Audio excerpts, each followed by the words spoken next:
Hello, hello, hello, and welcome to the Jolly Heretic. God save the King, rule Britannia.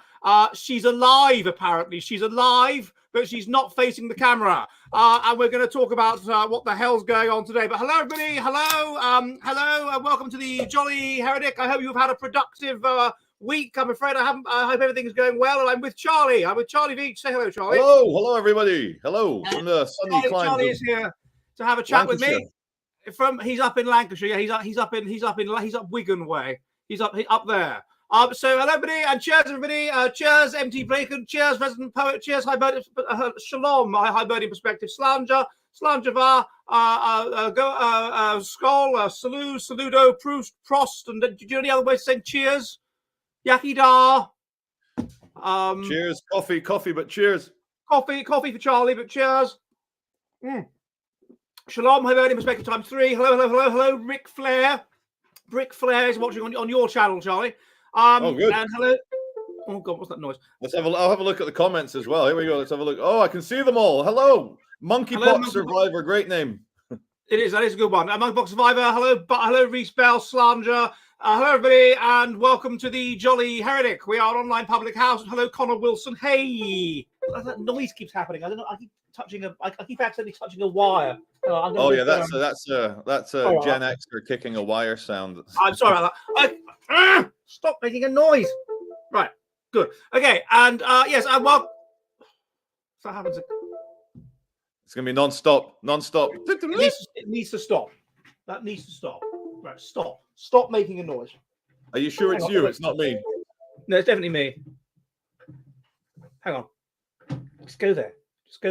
Go there. Yes. Okay, good. Yes, good. And so cheers everybody, and welcome to the Jolly Heretic. We are of course online public house, which meets on Mondays at 7 p.m. UK time, 2 p.m. New York. Though apparently it's 3 p.m. New York because the clocks have changed, except in Arizona where the clocks don't change. So it's 12 p.m. So hello if you're in Arizona. I've been to Arizona. I rather liked it. To the Grand Canyon. I didn't like that. I thought it was boring. But I liked the Navajo Nation. That was very interesting. So hello, Fresh Toast. Fresh Toast is very needy. He often likes people to say hello to him. He always asks. 8 p.m. I've got an Arizona reference as well. Like when I was 12 years old, flying to LA from Miami, I think. We flew over and I recognized the Arizona crater, you know, the kind of meteor strike one, before the pilot called it out. And I was the proudest 12-year-old in the world when the pilot then called it out. On your right, you can see the Arizona crater. I thought it was very nice. Anyway, someone in the comment section said, Charlie Veach, say my name. And his name was Connor Wilson. His name is Connor Wilson. His name is Connor Wilson. Thank you very much, Mark O'Connor, for your donation. So look, what's going on with the bloody royal family? I mean, I think it's going to come to light now in the British press. I mean, I was thinking, Charlie, that it's amazing that until the death of George V, the British press completely suppressed the fact that the future Edward VIII was having a relationship with Wallis Simpson, and people knew about it because it was. But people go abroad and read about it in the French newspapers, or they read about it in the American newspapers, or whatever. But the British stroke Empire press just completely suppressed it, and it tells you that the power and influence and importance of the royal family that we have known for 5 years. That at least I have. I was reading the Finnish newspapers one morning in Finnish.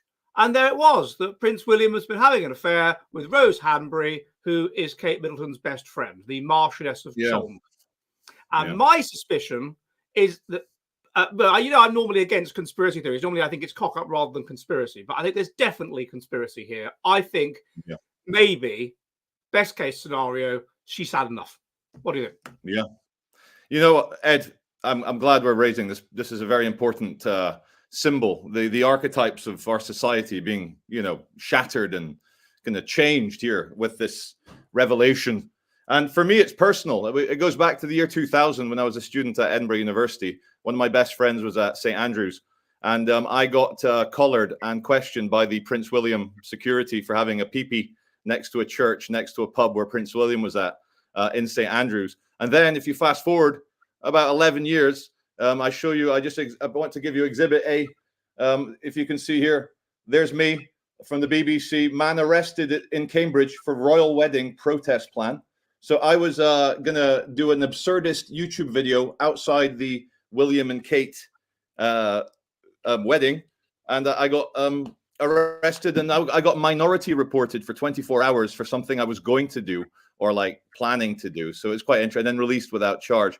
But I think what we're seeing in the royal family, with the death of the beloved Queen, with the kind of feeble, like efforted ascension of King Charles now, which nobody really likes, with the kind of is she dying, is she not dying of Kate and the affair revelations, we're seeing that the idea of a royal family that can uphold these things is as illusory now as it was, as you say, with the kind of American divorcee or any time in the past. So how they're going to play it for the peasants is the big one here. Yeah, I mean, this is a good point. It was illusory even with Her Majesty the Queen and the old Queen. I mean, and with the Her Majesty the Queen, with the Crown, they got a lot of things wrong. But one of the things they got right, apparently, by all accounts, is that Prince Philip did have affairs. Yes. He did have an affair with this Russian ballerina, and she had at least some sort of, affair of the heart or something with this Portuguese person, and they got that right. And of course, they could suppress that information back then. There was no internet and so forth. And so, I mean, I remember when I was at school, when I was at, I think, infant school, and my mother had a friend who had a friend who was a lady in waiting at the palace. Oh, not lady in waiting, but a servant at the palace. And she said that they sleep in separate. She'd heard the rumor that they sleep in separate bedrooms, and the Prince Philip has affairs. And we were able to just keep this suppressed. But with this one, in an internet age, I don't know. It's almost like they're insulting our intelligence. I suppose. What do you think? They think that. For the monarchy to stay together, you have to have this in the wake of Charles and Camilla and Diana and all this hell. They had this idea that this is the perfect couple, William and Kate, and they're going to be great together, and they're going to be the future, and it's all going to be fine. And they've known for 5 years that it's not, that it's serious problems, and what they just can't bear to be honest about it yet. It provides the kind of OK cover magazine, Hello magazine cover of the perfect family, all smiling and beaming with perfect teeth. That presents to the peasants a kind of very stable image of what they should live up to and how it should be, and everything's okay in the state of in Britain. And I think it's fascinating because it's almost impossible.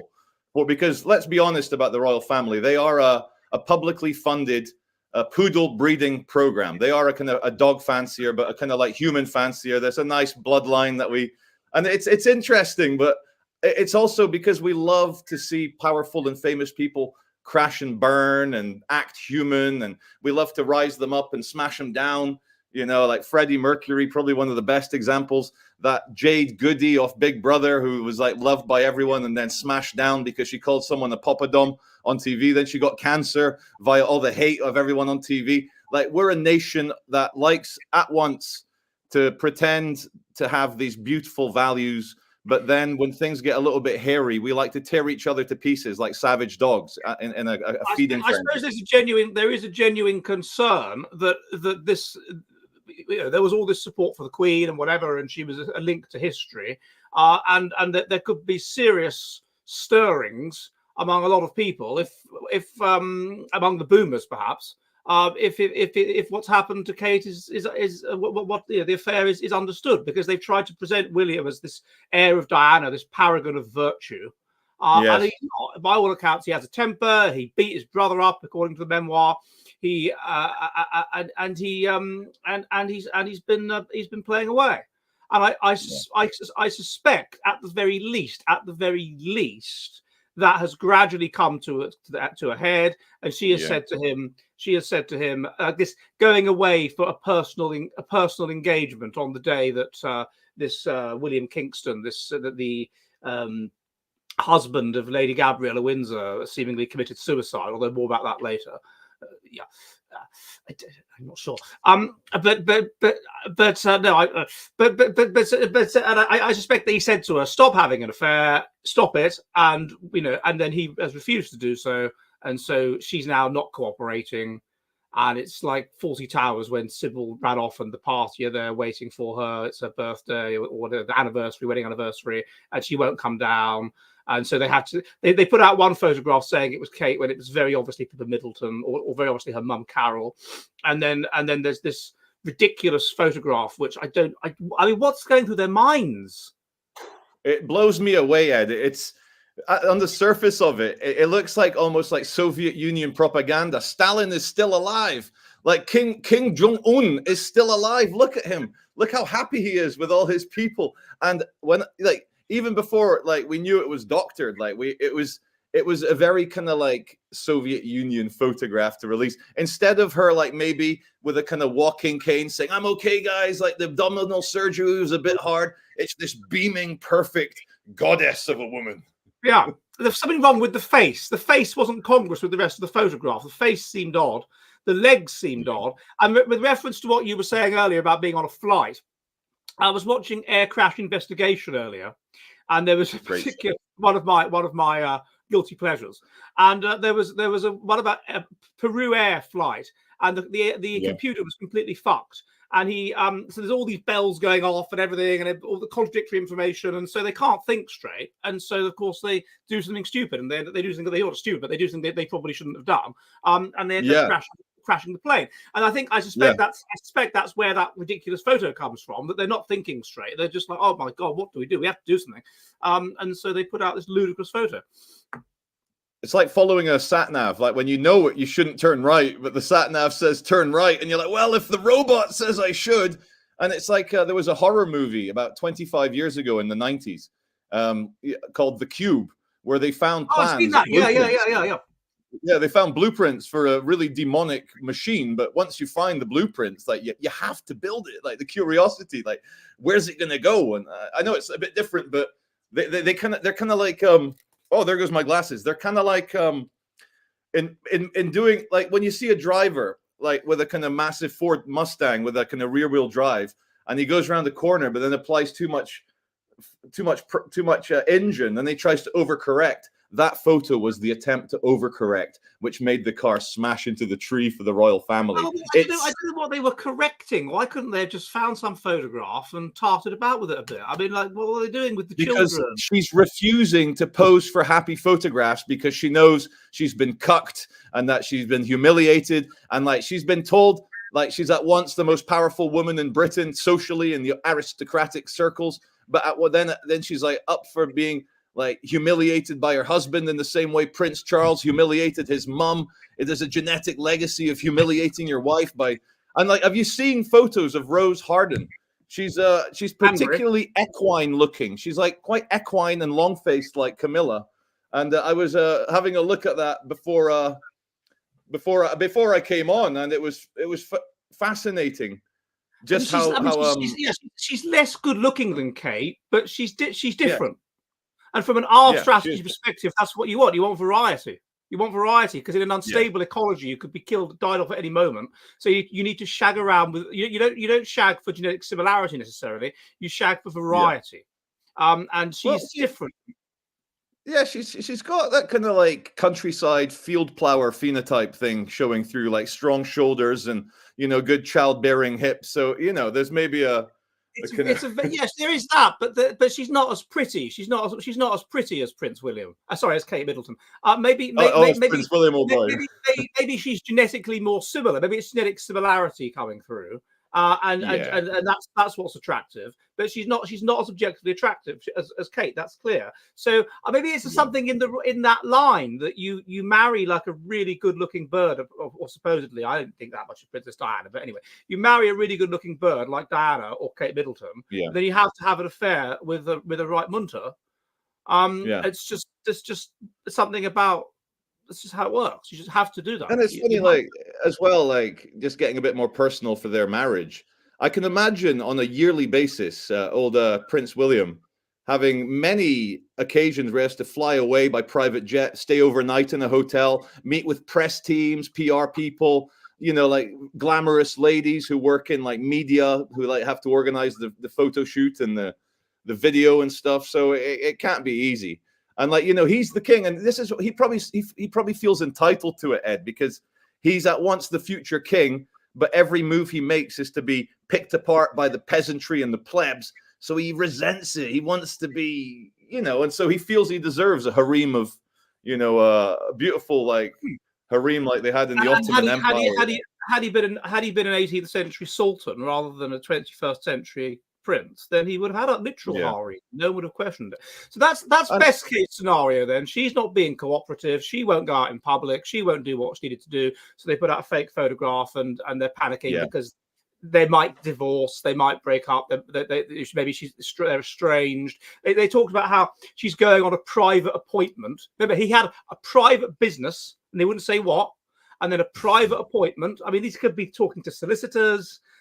This could be all senior people about the situation, all kinds of stuff. Meeting another young girl. That's what he's doing. He's meeting another young lady. Yeah, there's that. Right, that's best case scenario. Second idea. I can't take the credit for this. It's a good friend of mine who doesn't want me to reveal who she is, but it's her idea and her husband's idea. And she knows people in Norfolk, Sandringham, or whatever, and asserts that this is a fact. The affair is a fact. I mean, it really did happen. It's true. Okay. And the suggestion is as follows. So Kate, he had an affair years ago, so she wants to revenge, right? So she has an affair. Now, who might she have had an affair with? Well, one possibility is her sister Pippa's ex, Thomas Kingston, who is married to Lady Gabriella Windsor. Now, then she goes in for this abdominal surgery, and it's taken months and months and months. And everyone's thinking, oh, it's endometriosis. She's having a hysterectomy, something like that. But it doesn't take months and months and months to get over that. It takes like a month. So something else has happened. What if she's pregnant by this Thomas Kingston person, right? Preggers.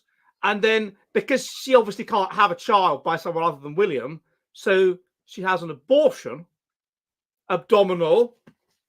Yes. And then because Thomas Kingston knows too much, he has to commit suicide. And according to those that know, he wasn't a depressive man. He was a relatively happy man, and he's found dramatically in the shed with a gun near him, and they won't say it's suicide, and maybe he had to be, taken out. That's a very, very interesting theory, and I love this kind of theorizing. And also it has absolute mirrors in the 1997 crash of Diana, which is fascinating, and the kind of connecting thread between the two stories. And first of all, before I talk about that, we've been insulted in the comment section. I keep one eye always to see what people are writing, and someone said, great minds discuss ideas and mediocre minds discuss people. I want to say we're discussing the archetypes and the kind of philosophy and the psychology behind this. We're not doing EastEnders, let's talk about these people. But in a way, they are kind of someone said it's not science. Well, that's true. But then on the other hand, we have a mystery that we're trying to solve with the available evidence. What is the most parsimonious theory? Now, I will accept that the most parsimonious theory is probably the first thing I said, i.e., it's just the affair. Now I'm moving down the parsimony ladder to a slightly more right-on and complex theory. But anyway, Charlie, yes. But so if Diana was pregnant with Muhammad Al Fayed, Didi? No, what was his name? Dudu. What was his name? Dodi. Dodi. Oh yeah, the Dodo. If she was pregnant with Dodo's Muslim baby, and the Secret Service had to take them both out to prevent embarrassment to the future king, and King William having a Muslim brother, it's and so that's the thread. Would they go to the same things to protect an aborted, illegitimate baby of the future king as well? And I don't know. I would love to kind of for it to be kind of true in this exciting savage world, but I think that could spiral out of control itself. And in the age of mobile phones and CCTV and GPS tracking and policemen who might not like the royal family, I just can't see it Yeah, as you Now, say, it's lacking in parsimony. maybe she did have an affair with him, and then his wife Gabriella found out, and then it's all gone to hell, and then he killed himself. Yeah, I think You know, that's probably like he killed himself for kind of classical guilt reasons rather than a staged suicide by an MI6 assassin. Speaking of MI6 assassins, just very quickly, I kind of went into a deep dive on the kind of MI6 computer IT guy found in the North Face hold-all bag in his bathtub recently, and how fascinating that was, and how the cover story was a kind of self-asphyxiation sexual thing gone wrong. And again, it kind of opens up like, is there a connecting thread with that as well? Are people being knocked off, Ed, every other week in London for kind of deep state purposes? Maybe. I don't think so, though. I don't know about that. But I do think that yeah, probably the first one. Then the next moving along is that the operation went very, very wrong, and Kate has died, and that's why she hasn't been seen. But I do think that image of her looking away from the camera deliberately, probably it does look like her. Well, yeah, I mean, like they have withheld information. Like I broke the story of Queen Elizabeth II dying about 12, 15 hours before it was officially announced, because I don't know if I should reveal how I got the source, but an Edinburgh friend of a friend who knew someone who maybe allegedly had a job at Balmoral on the staff contacted someone. And so like if the kind of future king's wife, Kate, is dead, would they parade a lookalike alongside William in the car that we saw just in the news an hour ago? Like, no, they wouldn't. But I don't know. I think there's too many staffers at these palaces to like kind of withhold it for more than, like, I found out 12 hours before. Like, has she been dead for 12 weeks or 12 days? No, I don't think that's possible to keep quiet. So it was about sort of I remember it was just before I went on air on a Thursday. Yeah. So it would have been 9 o'clock here, so 7 o'clock in the UK. So well, you found out early in the morning, basically. When I woke up, when I woke up, like 6, 7 in the morning, because it obviously shot round the Edinburgh Academy circles, and then I got the kind of messenger message like, oh my God, just so you know, like they're going to announce it tonight. Queen's dead. That's fascinating. So they sat on that information. Presumably she died in the night. I found out that she's died in the night and is yet to be found by the maid. Well, yeah. So, what they wanted to do is get all the sons and daughters to get up to Balmoral to be there by her bedside to say their final goodbyes. Obviously, to kind of like say that to the corpse. No disrespect to Queen Elizabeth II, but to her dead body. Yeah. Yeah, so she died in the night, basically. So it was all a farce, this going up to Balmoral because she was the queen. They basically, when they announced, and they did on the morning she died, didn't they? It was the morning of that day, they started talking about the Queen's health. Yes. And there were problems with the Queen's health. What that was actually saying was that she died. Yes, that was like preparing the nation to kind of deliver the pill with a little bit of sugar before she's dead, so just to make it a bit easier to swallow. And so Liz Truss would have been passed that note in Parliament, and it wouldn't have said there's a problem with the Queen's health. It would have said the Queen's dead. The Queen's dead. I know, but what are the chances, Ed, of being Prime Minister for 42 days? Like 42 being Douglas Adams' meaning of life from The Hitchhiker's Guide. 42 days, she kills the most beloved queen in history. Liz Truss, man, like imagine that. Like she was the last. She was the last official to meet the Queen, like Queen looking very frail, like shaking Liz Truss's hand when she became Prime Minister. Is that a real photograph, or was that doctored? I mean, maybe she was dead. Well, yeah, that's the thing. Like we've had AI like released to us for a couple of years. Maybe they've had it for them for a lot longer, making really exciting photographs. So you never know. You never know. I think so. Yeah. Who's Arthur Dent? Someone's saying Arthur Dent is my dad. Richard Evans is saying Arthur Dent is. I don't know who Arthur Dent is. So that rings a bell. That name, Arthur Dent. Where did I know that from? I think that'll be a kind of a character. Maybe, possibly. Arthur Dent. I don't know who Arthur Dent is. All right. So what do you think is going to happen now? Should we do? I mean, presumably it's going to come out now. Presumably the British press are now going to report what's happened about the affair. Yeah. I mean, how much longer can this go on for? Everybody knows now, don't they? Everyone's been Googling it. Everyone's talking about it. Yeah. Well, I think the Secret Services, they probably considered over the last few days, like the kind of actual option of maybe poisoning her in the night to, you know, if Kate wasn't going to play ball, they're going to say, oh, she got an infection. Very sad after the abdominal surgery. It hasn't worked well. Her immune system responded poorly. But because they've paraded her in the back of the car today in the limousine, I think they're going for option B. They're going to they're going to play it for a few weeks that she's just too ill to kind of show her face and do stuff. But they had to do a proof of life this evening, Ed, because the talk that she was dead was just too much. So yeah, so they had to do proof of life, but she's refusing to cooperate, and William is like shouting at. Maybe she had to turn away because he's given her a slap, and she's got a black eye, she won't cooperate. She won't play ball. She's doing a Diana. She that didn't end well, but she won't play ball, and so I think this is going to have to come out. And then the other question is, of course, is how is the pressure on them? Is how ill is the king? I mean, could the king be? And I wouldn't be at all surprised because, of course, again, they won't say what it's cancer of, and I can think of two reasons for that. One, it's cancer of somewhere embarrassing, and two, it's really quite serious, and anybody that looked into it and Googled it would conclude it was quite serious.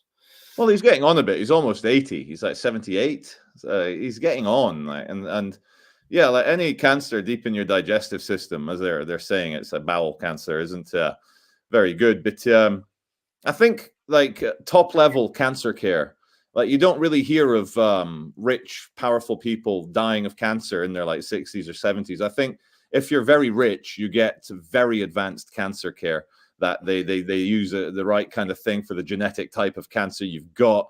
It's not like NHS cancer care where they fill you with radiation and blast a few x-rays through you and hope for the best. I think but he doesn't look like King Charles. King.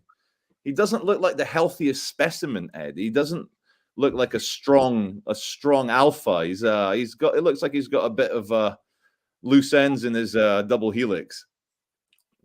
Yeah, I think so. I mean, his parents are second cousins, so that's not necessarily going to help. No, and there's fat fingers, the big fat fingers. Weird fat fingers, which implies some sort of problem with circulation or something like that. Autoimmune arthritis type things. Yeah, he's like a slapped ass. I don't know if that's drinking or like what, but yeah, he's got the face of a drinker. That's of a port drinker. Yeah, of a man who enjoys drinking heavily every day. And so you know, I can't see that he's particularly healthy. Gout, Joe is saying. I don't know. I'm not aware that the symptoms are. Have we mentioned the lack of a wedding ring? Well, yeah, that does seem to be an extraordinary oversight. Two ways that I interpret that. One is that you think of like if I was faking it, then I'd surely ensure there was a wedding ring. So I'll not give her a wedding ring. So there's no way I'm faking it. I don't know. It's a double bluff, essentially. Because I mean, how could you balls that up? So that is that a way of making it seem genuine, or that it is a genuine photo and she just wasn't wearing her ring? But that's the thing they always go on about. If you read the tabloids, they always go on about this. Oh, so and so was seen. Daily Mail, you know, so, and she wasn't wearing her ring, capital letters. So it is a powerful, potent symbol of commitment and being married. You know, like I know the meme. It's like a kind of like it's. We grew up like consuming films as a kid. Like, oh, he's not wearing his wedding ring. He's gone to a hotel whether he's in the bar not wearing his wedding ring. So yeah, it is a meme. It is a true meme that if you want to show, especially when people are questioning your loyalty, you would wear one. But I'm also just fascinated with how the fact that it looks like we're headed towards World War III at the same time as we're kind of repeating this royal family massive problem. That's true. That's true. I hadn't thought of that. Yes. God. Yeah. And so like as the kind of, as NATO is now truly questioning whether they should send in troops into central Ukraine to kind of make Putin think twice about advancing out of Donbass and Luhansk. Like, it's all happening. And cost of living crisis, like, we don't stop and think, like, if people watching this video are, say, on average earnings, half the country, are pretty much are earning less than you. Like, people earning average earnings are really struggling. Now, imagine people not earning average earnings. Like, they're not even making ends meet. The credit card bills are being transferred from one 0% balance transfer for 6 months to another. They're expanding, and it's falling apart. Like, so it's only right that the kind of pantheon of Greek gods, which the royal family as celebrities are part of, in the neo pantheon, is having their massive problems as well. There's a disturbance in the field, Ed, and a big kind of harbinger of it was the kind of COVID lockdown insanity, and it was a kind of insanity, a kind of mass psychosis of a kind of harbinger of things to come that we're going to see now. Like, there's even talk of. I wish, in a way, in a weird sort of participant observation anthropological way, that I had experienced lockdown. Because all my British English friends or whatever that I'm in touch with and I see whenever I go to the UK every couple of months, they all experienced this thing, lockdown. They all talk about it in the same way that elderly people when I was a kid would talk about the war. They all I remember lockdown. It was this big transitional liminal phase where everybody was in the same boat and they all had to go through this horrible thing for a couple of years essentially. And they couldn't go out and they were stuck in the house and whatever. All this thing, my parents had food delivered to the house because they had under health conditions and things, and all this stuff.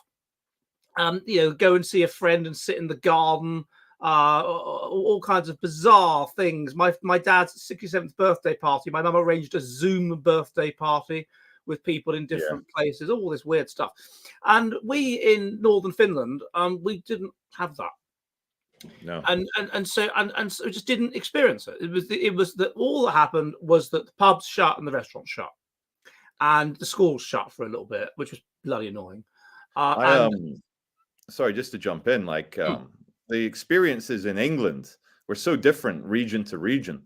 In the Greater Manchester region, it was more that if you kind of pushed your luck, if you got into an argument with the police, they would then fine you for being out with your friends. But from what I understood, the word on the street was the police would kind of, give you every chance to kind of like explain and to like go home. But if you kind of argued with it, but I heard stories down south of people literally being scared to kind of go out for more than an hour because they knew that their neighbors would snitch them to the kind of COVID hotline. Like Barry next door has gone out with his kids to a pool in the backyard. They're having a pool party and people getting fined for that, getting court summons for just hanging out with their friends, and the kind of like Stasi level of fear it created in England was fascinating to document. And I was very lucky. I was kind of left alone by Greater Manchester Police to kind of archive it in the city centre. There was kind of nudge, nudge, wink, wink. You're working, kind of like emergency, like not an emergency. Was it the key worker? I was saying, I'm archiving this for future history, and they seem to accept that answer, which is interesting.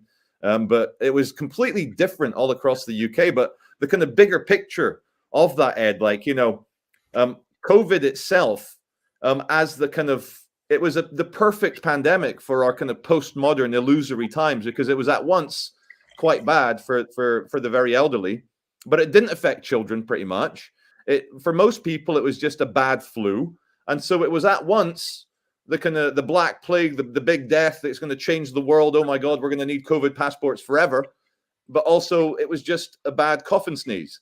And it was the perfect postmodern plague and pandemic, to use some triple alliteration for our esteemed viewers. I think it seems to have had a significant effect on people that were in a formative phase at that time, though.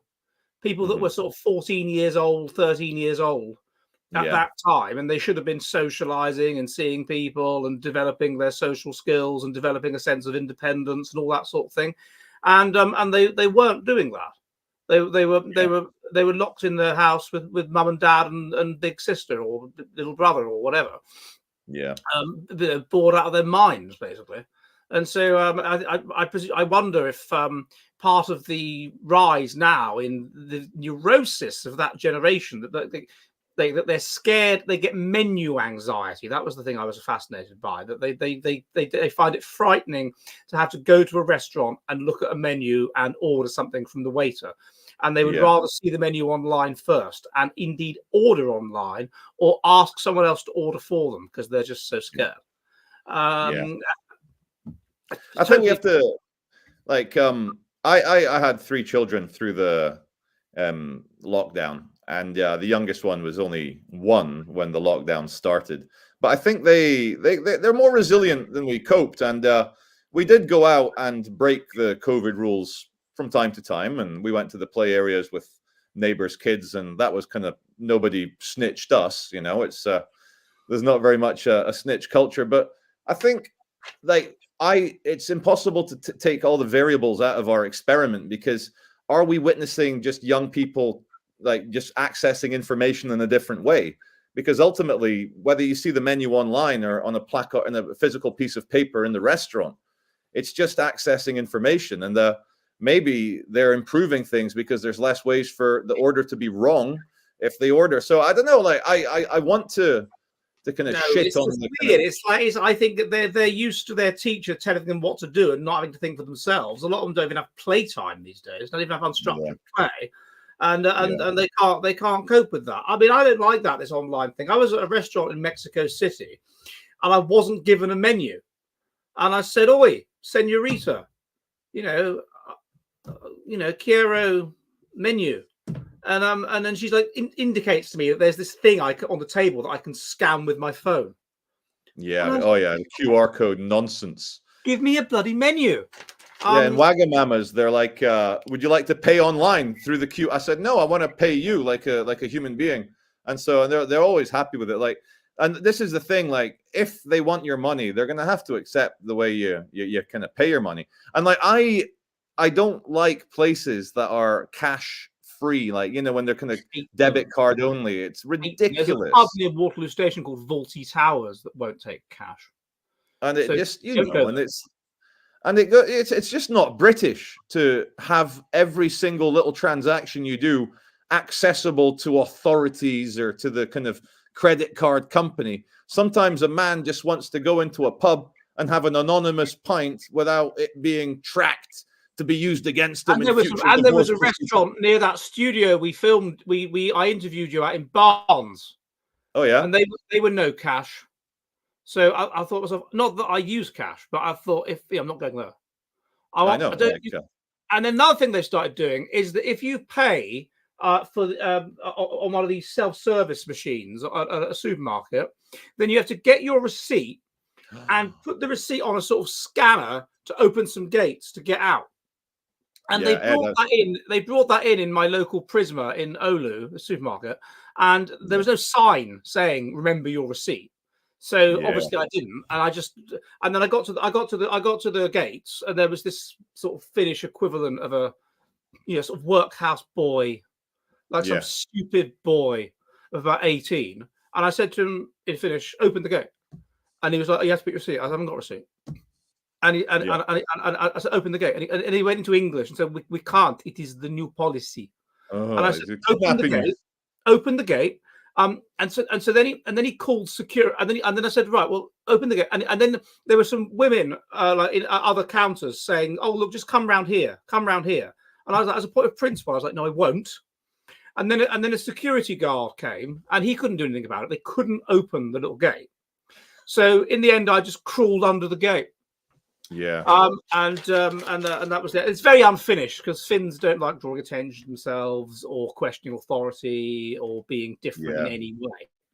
Ed, you're a man after my own heart, because I've done that in Sainsbury's twice in the last, say, 6 months with these gated scan your receipt things, and it warms my cockles to hear that you challenge this creeping authoritarianism, and it's turning us from sovereign men in the image of God. I also explained to the boy that people like him were the reason why Finland became a dictatorship in the 30s. Yeah. He didn't. He's laughed at that, but it was true. And then I was walked out by the security guard who was practicing his English and was very apologetic. He said, "Well, so next time you can remember please remember the receipt." And I said, "Or I just won't use self-service. I'll just use the other checkout." He goes, "Yes, you can do that also." And so I'll do one of those two things when I go to Prisma. It's increasing tolerance. It's a warped Christian guilt and also charity that we tolerate crackheadery in our city centers. It's the rampant crackheadery, which means that people walk into these stores, grab food items, alcohol items, and just walk out, and security don't challenge them or can't challenge them, or there's too many. So we all have to be turned into obedient little barcodes. They don't do that in Finland. They don't do that in Prisma, in Limingantuli, in Oulu. They don't. No one steals things. Really? No way. So not in Limingantuli. In Toyland. Well, you're being turned into a barcode scanning little consumer sheep for no reason. Then it's just that's sad. I will do the poem, Jolly resident poet, in the interval in a minute. Yeah, exactly. I think that. Oh, by the way, thank you. Woof says good evening, geezers. Thank you, Woof. And Margaret O'Connor sends some money, and Tuxedo Panther sends a donation. So thank you very much. Yeah, I mean it's it's outrageous, and I don't. They won't do that. Not in this part of Oulu. I'm in other parts, as I said, Toira, and what's that dreadful place called where that guy was killed? I mean, murder's so rare here that it's like, well, where was that guy killed? Where was it now? But anyway, Calcavanio, that's the one. Those are the two nasty areas of this city, Calcavanio and Toira. Stay away from those, and you shouldn't. There'll be no stealing. So I don't understand that at all. Yeah, it's crazy. And they don't challenge them. That's the worst thing. Like one time I was going on London Underground, and this guy sort of skipped the gate and pushed his way in.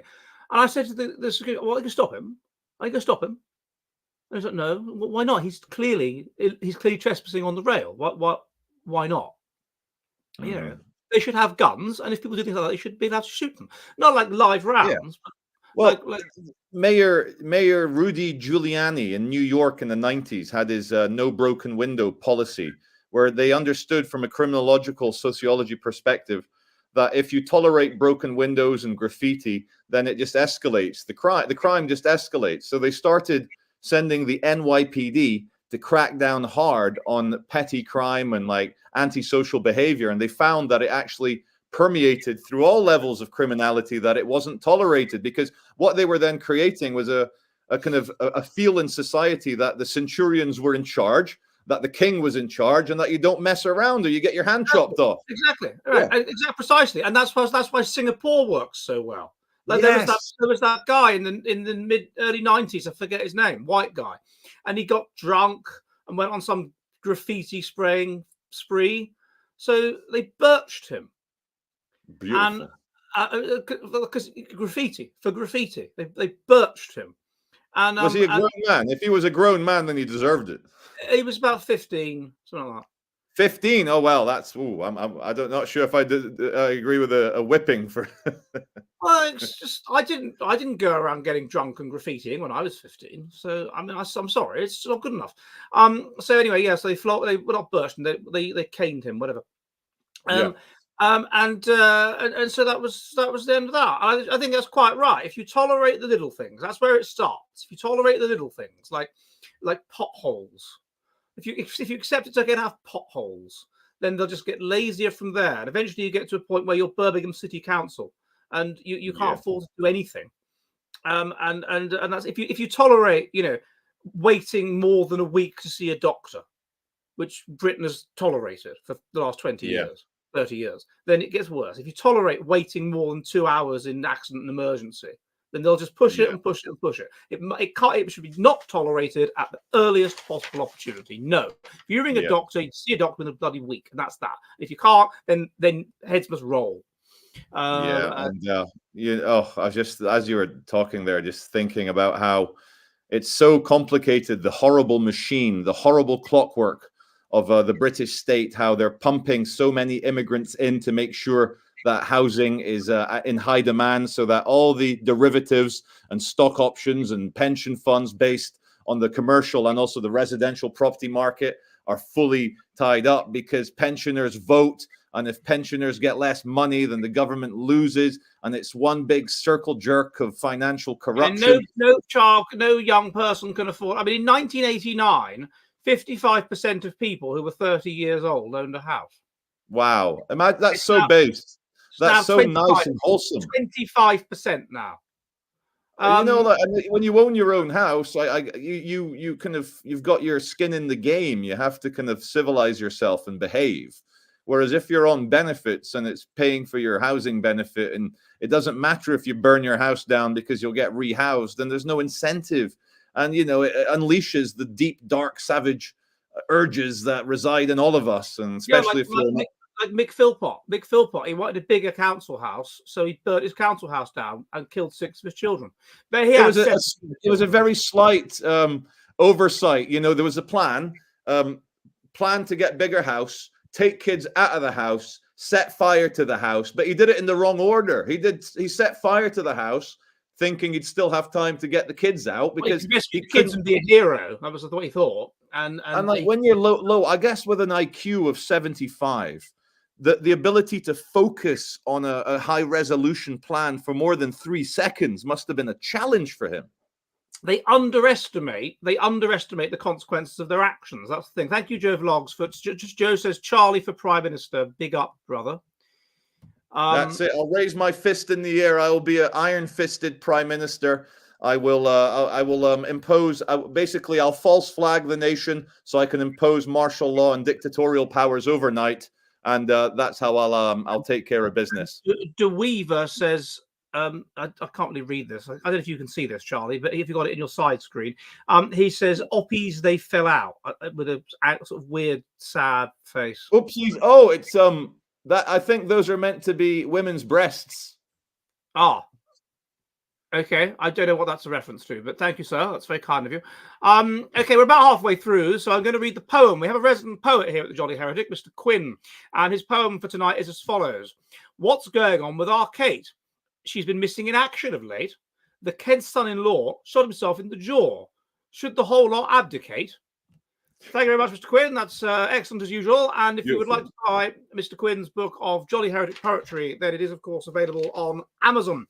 And it's about halfway through, so I'd just like to say, if you're new, hello, welcome to the Jolly Heretic. We are an online public house. It's on Mondays and Thursdays, 7 p.m. UK time, in which we discuss based science of the kind that's increasingly expunged from our woke joke universities. And if you're enjoying this, then please do subscribe. It really helps if you do that. Subscribe here and subscribe over at my Substack, thejollyheretic.com, where I put the spiciest content, in-person interviews, vlogs, and stuff which I can't possibly put on YouTube. And if you really like what I do, then you can become a paid drinker and you can support my my work for as little as the price of a pint of beer a month. You can also buy, link in the description, Jolly Heretic merchandise. You can sign up for my course at again Uni. You can send Bitcoin. You can send things on Odyssey. Hello, people that are watching on Odyssey. And of course, you can become a supporter on Subscribestar, in which case we can have a chat on Skype and all kinds of fun. And you can, of course, buy my books, all of which are available on Amazon. And my most recent book is called The Naked Classroom, The Evolutionary Psychology of Your Time at School, which I hope is a sort of fun, jolly introduction to the kind of based science that we discuss here. All the questions that you would have asked about school answered in a based way. Also, Charlie's channel, Charlie Veach, subscribe over there. He hasn't written a book yet, but are you going to write a book? You should write a book. Yes, you know, now that you've said I should write a book, I'm going to write a book. I'm going to get a ghostwriter, and I'm going to lie down on a chaise longue and smoke a cigarette with a kind of like 1920s little holder in it, and I'll recite a book out for all my viewers. Maybe the kind of story of how I came to be a Manchester-based YouTuber. I think people would be interested in the backstory. Speaking of that, someone online released a video with my face on it called "The Most Argumentative Man in Britain." And I can't watch it. It's like an hour long. It's like a deep dive into me and my work. But friends of mine who have watched it say that it's a little bit negative, but it's trying to like be neutral. But anyway, so yeah, no. Like there's someone like I quite like watching Bored and Bankrupt stuff. And there's various twats that have done hit piece videos on him. I'm just like why try and be talented yourself and try and produce something rather than just criticize other people, you twat. Yeah, it's funny you mentioned that, Bald and Bankrupt. I was having a conversation up here in Lancashire. Someone saying that he's a creepy guy and he's only interested in women. And the evidence presented was just him making some locker room, boy quips about attractive ladies and how much he likes them. And because you and I, Ed, we're of a certain age. We grew up, and our teenage years, it was normal for men to find women attractive. It was. But nowadays, they need to be a kind of like a woman with male genitalia, and then you can find them attractive. I mean, like any standard. It was normal not to have your testicles removed and your penis turned into a vagina. Yeah, and in a way, like the kind of primal and basic instinct of being attracted to the opposite sex is misogynistic. It is patriarchal, and it is offensive to our new modern, sensitive Britain, our new diversity and equality and inclusion Britain, Ed. And I just hate the way that you sit there and you try and propose that Bald and Bankrupt is just a normal man. It's very normal offensive. Man that likes women, and he's got a lot of testosterone. That's why he's so bald. And hello, Laura. Are you all right? Yeah, she's not a fan of Bald and Bankrupt, but that's fine. You're not a fan of Bald and Bankrupt, Laura? No, he's an acquired taste, which is fine. Like, there's a lot of people that don't like Bald and Bankrupt, but but I think from the male gaze, from the male perspective, he's not as controversial as people say he is. I don't think. Exactly. Okay, now I'm going to go through some questions, and Charlie, if you have any comments on these, then I'll definitely give us. Okay, so the first one is the Lita complex. What's the cause of the following phenomenon? And a link is sent. Right. What the link indicates is this: we're getting shorter. White people in America reached a peak height, both men and women, in about 1980, and they've been getting shorter ever since. What's the reason? Okay, my answer is this: there are a number of possible reasons. One could be that we've reached our phenotypic maximum height due to eating good diet, the right diet, access to food, and nobody's starving when they're young, and all this sort of thing. We've reached our phenotypic maximum height, and consequently the underlying decline in height, which is predicted by our declining intelligence, because height genetically correlates with intelligence, is now coming through. So we are getting less intelligent. We've reached that phenotypic max. It's like the Flynn effect. And now we're getting shorter. That's one possibility. Another possibility is diet is getting worse. People are eating crap, and so they're not reaching their phenotypic maximum height anymore. And this is what happened, by the way. There was the late Victorian, the mid-Victorians were taller than the late Victorians, to the extent that they had to change the army requirement. You had to be 5'6" to be in the army, and they put it down to 5'2". And this was because people that were late Victorians were shorter, and it was because of tinned food and moving into cities and less access to vegetables and fruit and whatever. And so the late Victorians were shorter than the mid Victorians, and then this carried on till the generation of about 1912, born about 1912, when the average male height went back up to 5'10", which, by the way, was what it was under the Anglo-Saxons, 5'10" average height. So that's our normal outward. That's possibly our phenotypic maximum height, 5 foot for a man, 5'10" in the UK, and that was what it was under the Saxons. It then goes down because of urbanization and things, and then it reaches that. So that's the second thing. The third thing could be obesity. Obesity is eating crap, so basically it's telling your body there's not enough nutrients, so the body reduces the length of puberty. It reduces the growth period during puberty, and it means that you just become you take energy away from growth essentially and push it towards sex. You become an R strategist, and so that would reduce height. So those are the possibilities. What do you think, Charlie? Yeah, did I hear the question right? Obviously, you've been discussing the factors that have led to kind of lowering average maximum height, and But did it say something about the Lolita complex in the question, or what was it? Did it say? No. No. The That's question why I got why confused. why are white Americans becoming shorter? That's the issue. I don't know. They're all short. You're all short to me. I'm 6'5", which is it's a good height. But I think there is a limit, because most really tall men, like taller than me, 6'7", 6'8", they always come like a bit nerdy and autistic. So maybe that's like a natural thing. Maybe it's tied in together but I'm too ignorant. The natural limit is being genetic, is having problems. So if you're over about 5'9" or 5'8", then the taller you are, the more problems you have, particularly with the heart.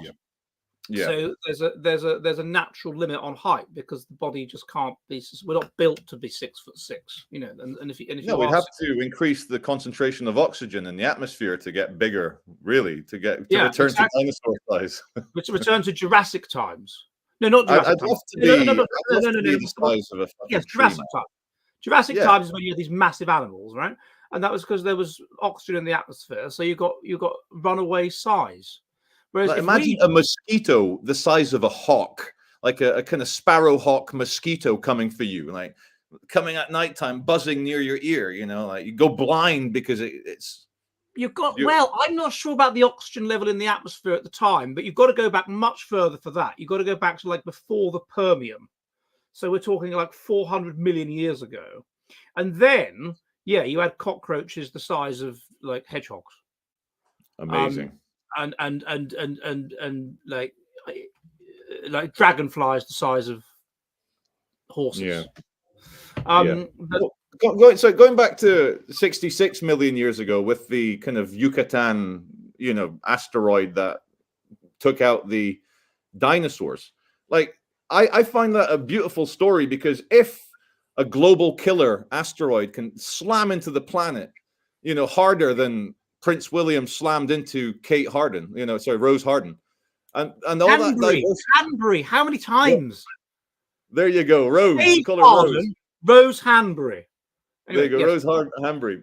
So if a global killer can hit the Earth and all this diversity can still arise afterwards with mammals and birds and reptiles, then we can be pushed right to the limit. Maybe even beyond the limit, and then the little hot springs underwater we'd all be crab-like creatures. You never know. Well, it happened, didn't it? It happened. You had the Great Permian extinction, which was about 300 million years ago, and 95% of life on Earth was destroyed. Yeah, it was like that's right. Much worse. Before that, you had big animals. You had these big animals, these massive animals that were the ancestors of mammals, the dodahedrons or whatever, with this big fin on their back. Huge things, and then everything was small. Well, sorry.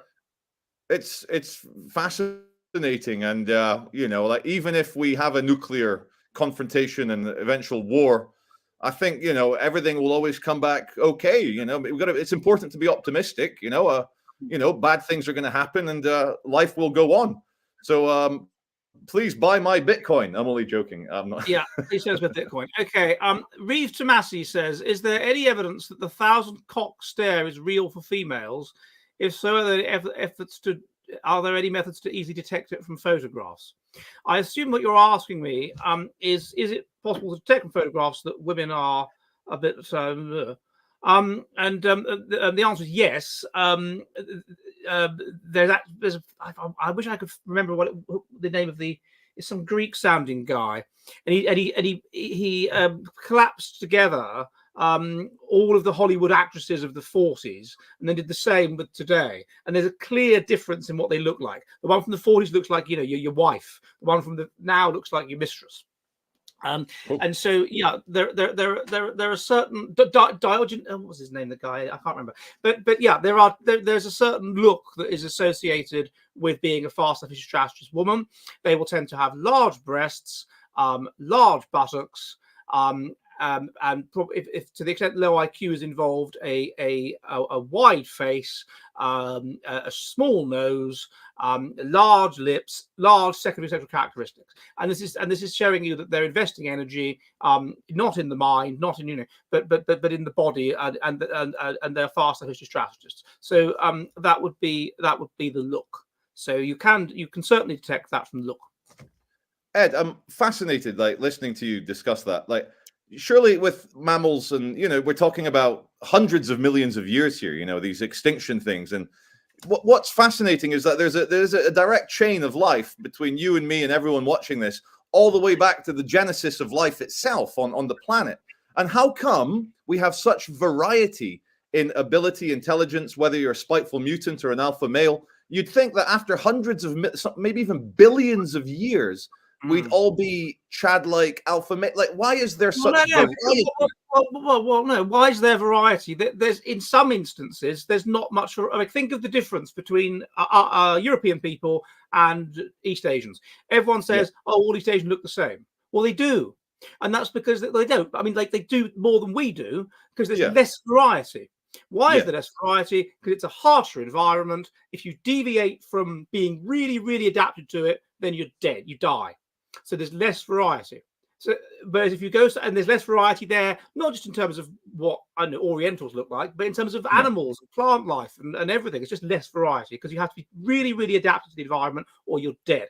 If you go somewhere like Africa, then it's very easy to survive. So it's hot.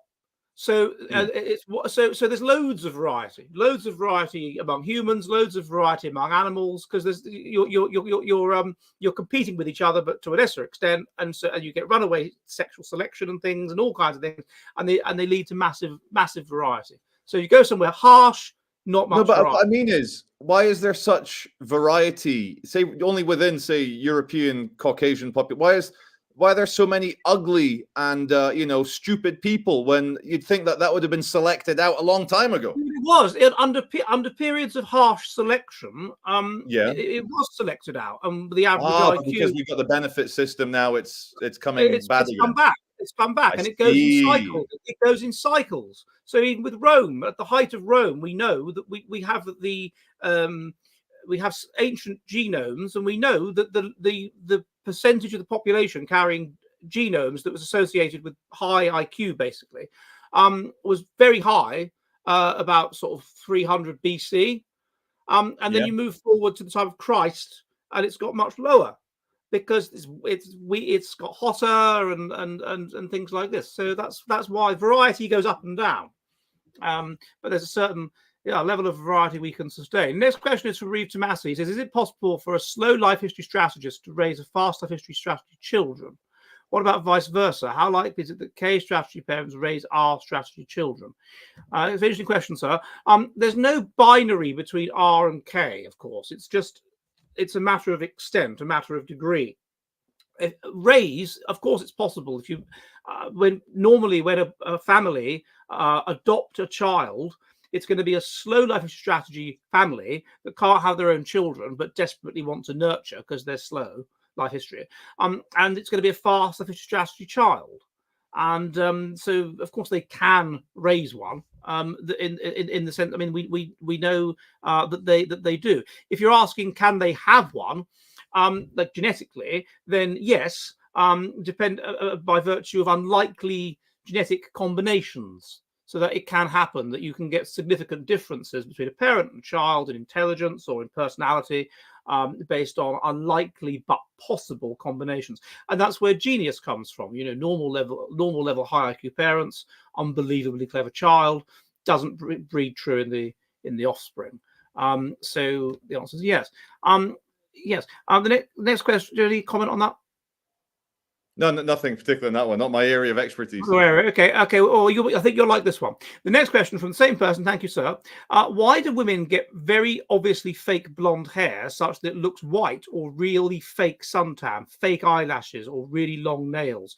Is it just aposematism, signaling they are hoes? What is the psychology and motivation of why someone would do that? That's more your area, Charlie. What do you think?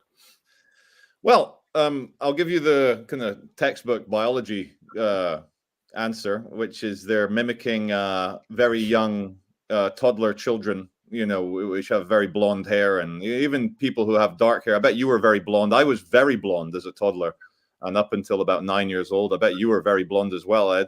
Were you with your? No. Well, there goes that theory. But I think they're emulating, and also, the whole 20th century.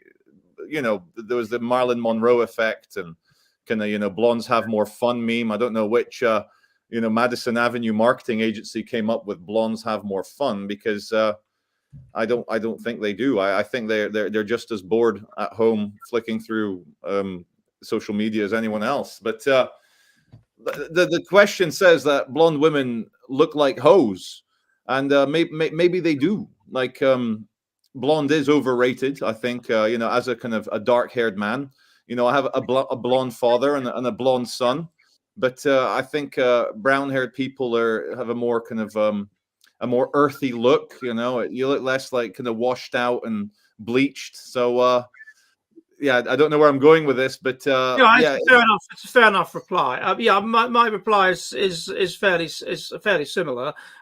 Where does blonde hair come from? It comes from the fact, one theory is that there were loads and loads of women, not enough men. The men were dying in hunting accidents, so you develop blonde hair. People like men like blonde hair. It draws attention to you. Bright things, not aposematism. Aposematism is that you're scared of them, but bright, unusual things, and men go for bright, unusual things. So that's one part of it. Secondly, it's sociological, as Charlie says. Men tend to be attracted to blondes, because there's a number of theories with regard to why. One is that you can perceive aging more easily in light, fair people, and the skin is fair when it goes to blonde hair, whatever. You can perceive aging more easily. So it comes with a kind of general honesty signal of pale skin. Lightness in general is associated with estrogen. And so it's a marker of estrogen, it's a marker of femininity. So this is why men are attracted to these kinds of light colors. It's very like blonde hair, and I guess I'll include ginger hair in the kind of like blonde effect. I think it's a kind of offshoot of blonde. I think it's quite an achievement of evolution to create literal aquamarine gems inside people's eyeballs. I mean, blue eyes, it's not actual blue pigment, it's that kind of weird refracted light on the surface. There's no blue pigment in a blue-eyed person, and what an achievement! So you're saying that men go for shiny things, and I think the kind of blonde hair or ginger hair, blue-eyed combination it looks so much like a gemstone that you'd find in a dragon's lair. The dragon's trying to stop you getting the gem, and so I can see men choosing a kind of a more exotic, and it is exotic. The whole world's brown-haired, brown-eyed. It's nice to have a bit of gemstone, a bit of not emerald, well, emerald for green eyes, or sapphire blue eyes. Like what a prize! What a beautiful thing to have. So that's where it comes from. And then there's the sociological effect then of it being associated with high status, and there is some evidence that high status people are more likely to have blonde hair and blue eyes for various reasons. And so then you imitate that high status. But then if you haven't got very high IQ, you have a lack of discernment. Color discrimination is negatively associated with IQ. You have a lack of discernment. You don't understand that it looks crap. You don't realize that it looks fake. You don't understand that. So you think it looks good. And so you go for the ridiculous, almost white blonde hair. And again, the fake suntan, that's entirely sociological, because it used to be that was a low status thing to have, and then it became a high status thing to have. And now it's no longer a high status thing to have. It's a low status thing to have as these things move around. And the eyelashes is relatively new. I've only noticed that in the last 20 years. Fake eyelashes. But again, it's obviously that it makes you look younger. So I think that's the answer. So thank you, Mr. Tomasi. The next question, also from Mr. Tomasi, thank you, sir, says, what is the psychology of people who have a nose ring? Is there any major difference between a male that has one and a female? I've not found any studies on the difference between a male and a female, but the psychology of anything like that is basically, it's kind of like aposematism. It's basically kind of saying stay away. It's indicating that there's in a white European culture maybe, but in the kind of Asian, Indian, Hindu, Buddhist circles, like very high status women would have nose piercings with a little chain to their ear. So I think it has been adopted in the 1960s with the whole Beatles going over to psychedelic India and coming back. I think it's been almost adopted by many, not always this what do you call it? Aposematism. It's not always that one, but I think sometimes it's just a culture that's come over from high status women in the East. Yes, that's true. It's. I remember when I was in the Taj Mahal, and there were Yeah, a number of women with the thing there, and then yeah, down. it's quite Um, interesting.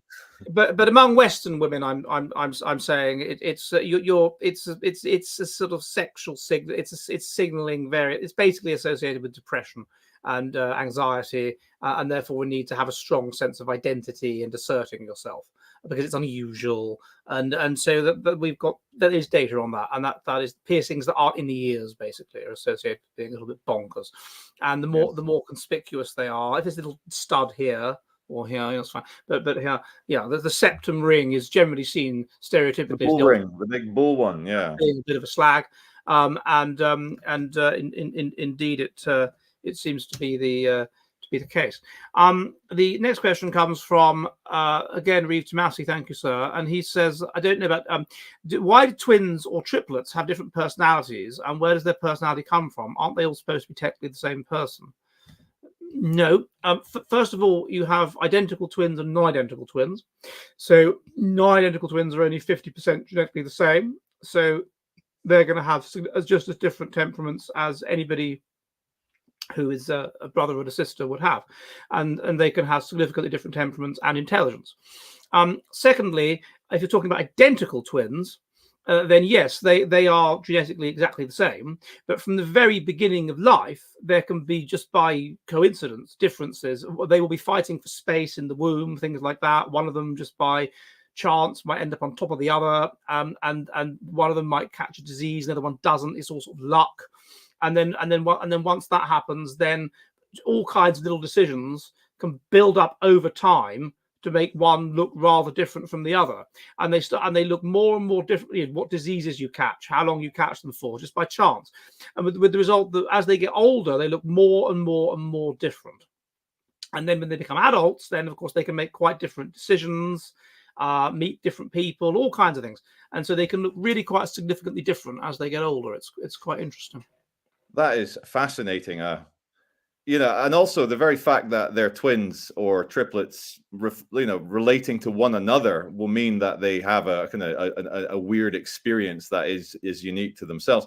And I just thought what would be a really interesting TV show, Ed, like a kind of update for the 2020s of the Truman Show, would be to do in vitro fertilization to get a woman to get like a hyperfertility situation where she gives birth to, pentuplets, and then raise those, say they're all boys, raise them in a big brother house, and convince them that every single person on earth looks identical to them. And then on the TV, you play TV that's made by AI using their faces. The news presenters, all the actors are all exactly them. And then one day, after maybe 18 years of convincing them that the entire world, that they can't go outside because there's been a nuclear war or a pandemic, release them into the world and follow their adventures as they relate to everyone having different faces. I'd pay money to watch that. That will be good. That will be good. Yeah. Okay. Good idea. No, I like that. The next question comes from Joe. Thank you, sir. And he says, modern Europeans evolved from Western hunter-gatherers. Yes. Well, to some extent. One of the characteristics was paler skin. No. How will European climate affect other ethnic groups now they've established themselves? Well, first of all, my understanding is that the Western hunter-gatherers did not have pale skin. That comes from the Indo-Europeans. That's been discredited. Cheddar man nonsense. Yeah, that's not accurate. But secondly, how will they adapt? Well, they're not under harsh selection pressure. So the result is that they'll just carry on having dark skin. I mean, they won't. Only if they're under harsh selection pressure would they have to change from having. Would there be any adaptive utility to go from having dark skin to light skin? From a kind of like mathematical or a kind of like a meta narrative point of view, Ed, on like the kind of immigration coming into Europe, from a purely mathematical point of view, if a group of people or many groups of people outbreed and then become dominant, did the mathematics always say that they were going to do so, or am I just being? No, because there can be changes in the environment, can't there? Which and those we can't really predict those. So there could be volcanic eruptions that can make it colder. Oh, that reminds me. There's a good conspiracy theory going around that the UK government are bringing in lots of fighting age men from from exotic parts of the world, and they will give them citizenship as long as they fight Russia in the Ukraine war. And so it's a good way of, This is exactly what the Romans did towards the winter of Roman civilization, isn't it? They had a mercenary army because their own people were too decadent to join up. Yeah, like I think whole battalions, platoons of men coming over from Afghanistan or wherever, on the front line. It'd be amazing. It would be amazing. Jitsu Q says, Charlie, have you watched Europe: The Last Battle? I have, and I found it very interesting, but I didn't agree with many of the conclusions. I thought many of the premises as well were phrased in such a way. And I just want to remind my viewers, I have a great sympathy for the Jewish people and the Israeli cause. And for anyone thinking they're being held back, there is nothing that Jewish people are doing that you can't do yourself. Start your own synagogue, start your own little business club, whatever you want, you can do it. You sound like a black guy blaming white people for everything. Like, leave the Hebrews alone. Okay, the next question comes from Joe. Thank you, sir. And he says, what is the answer to the fertility crisis? A segment on Radio 4 seems to imply that IVF was the future and the taxpayer should fund it because people have a right to reproduce. Answer to the fertility crisis. I think mortality salience makes people want to have more children. So the answer to the fertility crisis would be a bloody big war where lots of people die. And where everyone's scared they're going to die. And this seems to elevate fertility. So that's one answer to the fertility crisis. Another is simply for people that have a desire to have, it's happening this, is that once the fertility crisis, I think, will correct itself eventually. So the desire to have children is heritable. The ability to have children is heritable. We have a situation where if you don't want to have children, you can avoid it. So therefore, only the people that really want to have kids will have kids. They will pass on that. And so then you end up in a situation where there could be a population crisis. Yes. Where far too many children. So it could actually reverse itself. So that. Well, yeah, in the northwest of the United States, the Salt Lake City Mormons are the great hope of America. Hyper fertile people. They're the most fertile group. They're now going through the same dysgenic. They're reducing their fertility. But what that will eventually mean is that the only ones that are left are the super breeders, and then they'll breed like anything. So it's And the next question comes from Harry Fuller, and he says, what is the psychology behind very dominant women? What is the evolutionary benefit of women that prefer weaker men? The psychology would be, if we talk about R and K strategy, if you're a woman evolved to an unstable yet easy environment, the man is just going to pump and dump. And therefore, in order to survive, he's not going to invest anything in you. So in order to survive, you have to be quite manlike. And it's interesting that in our strategy environments, the level of sexual dimorphism is very low.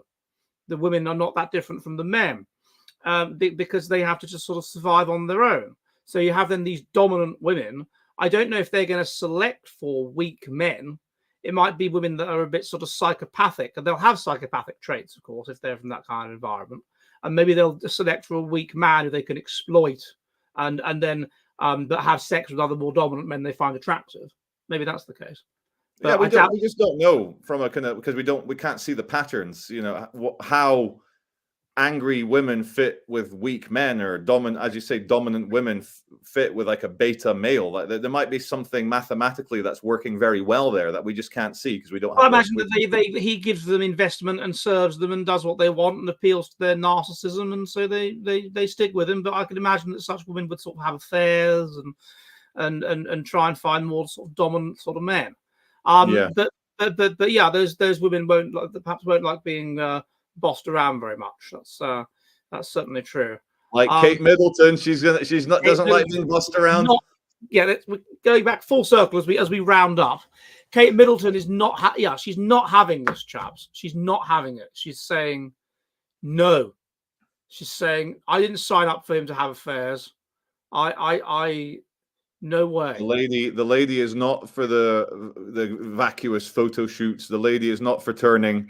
The lady will not be humiliated anymore. The cameras are like that, and she's like turning away, like, no way. I'm not gonna be in a photo. I'm not gonna help you.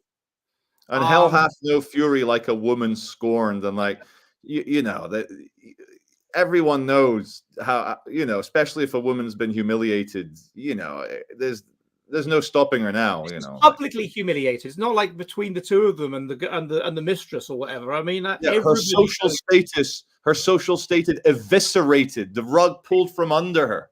She's in that chaotic, she's still falling in free fall, zero gravity. She doesn't know what's going on.